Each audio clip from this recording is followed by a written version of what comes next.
பேசணும்னு சொல்லுங்க. ரெக்கார்ட் பண்ணி நான் ப்ளே பண்ணி கேட்டுக்கிறேன். கரெக்டா ஃபர்ஸ்ட்ல ஸ்டார்ட் பண்ணுங்க. மறுபடியுமா? ஃபர்ஸ்ட்ல இருந்து நியூஸ்காரங்கள்ட்ட என்ன பேட்டி கொடுக்கணும் கரெக்டா சொல்லுங்க. இப்பதான் ரெக்கார்டே ஆன் பண்ணிருக்கேன். சுருந்தி என்னைய ட்ரோல் பண்ணி போட்டுட்டு இருக்கா Facebookல. அசிங்க பத்தி போட்டுட்டு இருக்கா. என்னோட மொபைல் நம்பர்லாம் போட்டு ஷேர் பண்றா. அவன் மேல ஏற்கனவே மதுரையில ஒரு கேஸ் இருக்குது. ஃபர்ஸ்ட் மதுரை, ரெண்டாவது ஊரே சேர்ந்து அடிச்சு துரத்தி அது ஒரு கேஸ் இருக்குது. அதுக்கப்புறம் கொலை முயற்சி வழக்கு ஒண்ணு இருக்குது. அவங்க அத்தை பிள்ளைய அடிச்ச கேஸ் ஒண்ணு இருக்குது. இப்ப இந்த மாதிரி இத்தனை கேஸை வச்சுக்கிட்டு இவன் மறுபடியும் சமூக வலைத்தளங்கள்ல ஏற்கனவே கையில் மீனாட்சி அசிங்கப்படுத்தி இந்த மாதிரி போட்டுதான் அவன் மேல கேஸ் இருக்குது. இப்ப என்னையும் இந்த மாதிரி அசிங்கப்படுத்தி போட்டுக்கிட்டு இருக்கிறா.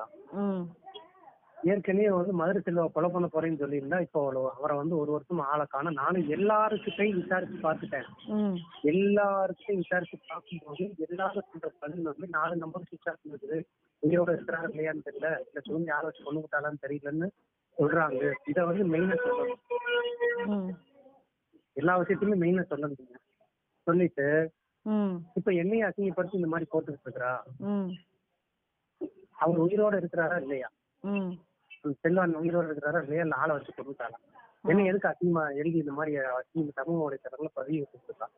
அதனால இத உடனே விசாரிச்சு தக்க பதில் நடவடிக்கை எடுக்க வேண்டும் என்று கேட்டுக்கொள்கிறேன். அவ்வளவுதான். நம்ம இந்த எவிடன்ஸை காப்பி பண்ணி அந்த எஃப்ஐஆர் காப்பி போட்டது ட்ரோல் பண்ணதை ஒரே ஒரு பிரிண்ட் அவுட் மட்டும் ப்ரௌசிங்ல எடுத்துக்கிறோம். ஆமா, எடுத்துக்கிட்டு கொண்டு போய் கொடுத்துக்கிறோம். ஆமா, இது நீங்க அங்க போய் போட்டு போட்டு கேட்டுக்கிட்டு இருக்காங்க. அவங்க முன்னாடி வாய்ஸ் தெரிஞ்சு போயிடும். அப்புறமா எல்லாம் கூண்டோட சேர்ந்து மாட்டிக்கிட்டு.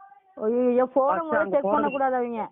ஆமா ஆமா, நீங்க இப்ப ஒரு தடவைக்கு 4 தடவை கேட்டு ஃபர்ஸ்ட் என் வாய்ஸ் பூரா அழிங்க மாத்து ஓம் கையில குடும்பம் அப்படின்னு நீங்க மாட்டிக்கிறீங்க.